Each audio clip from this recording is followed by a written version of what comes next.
ಬಲಿಗಾಗಿ ಕಾಯ್ತಿವೆ ವಿದ್ಯುತ್ ಕಂಬಗಳು.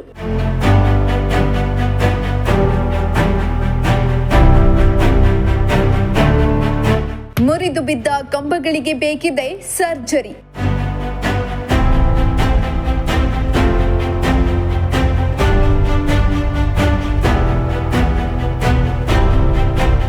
ರಾಜ್ಯ ಹೆದ್ದಾರಿ ಕಾಮಗಾರಿ ಮಾಡುವ ವೇಳೆ ವಿದ್ಯುತ್ ಕಂಬಗಳು ಮುರಿದು ಬಿದ್ದಿದ್ದು ರೈತರು ಹಾಗೂ ಮಕ್ಕಳ ಬಲಿಗಾಗಿ ಕಾಯುತ್ತಿವೆ. ಇದರಿಂದ ಸ್ಥಳೀಯರು ಜೀವ ಭಯದಲ್ಲಿ ಓಡಾಡುವ ಸ್ಥಿತಿ ನಿರ್ಮಾಣ ಆಗಿದೆ.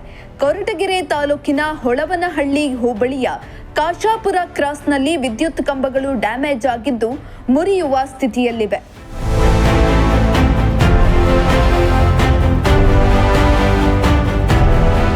ಕಳೆದ 6 ತಿಂಗಳ ಹಿಂದೆ ಕೊರಟಗೆರೆ ತಾಲೂಕಿನ ಹೊಳವನಹಳ್ಳಿ ಹೋಬಳಿಯ ಕಾಶಾಪುರ ಕ್ರಾಸ್ನಲ್ಲಿ ಹೆದ್ದಾರಿಯನ್ನು ನಿರ್ಮಾಣ ಮಾಡಲಾಗಿತ್ತು.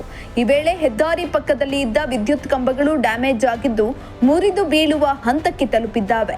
ಕಾಶಾಪುರ ಕ್ರಾಸ್ ಸಮೀಪದ ಆಶ್ರಮ ವಸತಿ ಶಾಲೆಯ ಸಮೀಪದಲ್ಲೇ ವಿದ್ಯುತ್ ಕಂಬ ಮುರಿದು ಹೋಗಿದ್ದು ಯಾವಾಗ ಕಂಬಗಳು ಸಂಪೂರ್ಣವಾಗಿ ನೆಲಕ್ಕೆ ಉರುಳುತ್ತಾವೋ ಗೊತ್ತಿಲ್ಲ.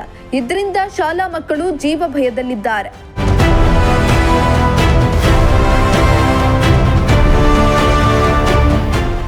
ಇನ್ನು ಹೆದ್ದಾರಿ ಪಕ್ಕದಲ್ಲಿ ನಿತ್ಯ ನೂರಾರು ಮಂದಿ ವಿದ್ಯಾರ್ಥಿಗಳು, ರೈತರು, ಸವಾರರು ಓಡಾಡ್ತಾ ಇರ್ತಾರೆ.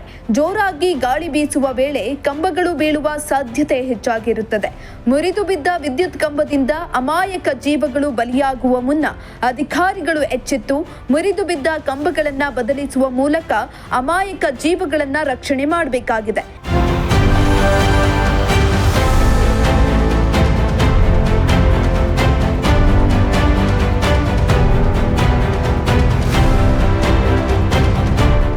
ಎನ್ ಮೂರ್ತಿ, ಪ್ರಜಾಶಕ್ತಿ ಟಿವಿ, ಕೊರಟಗೆರೆ.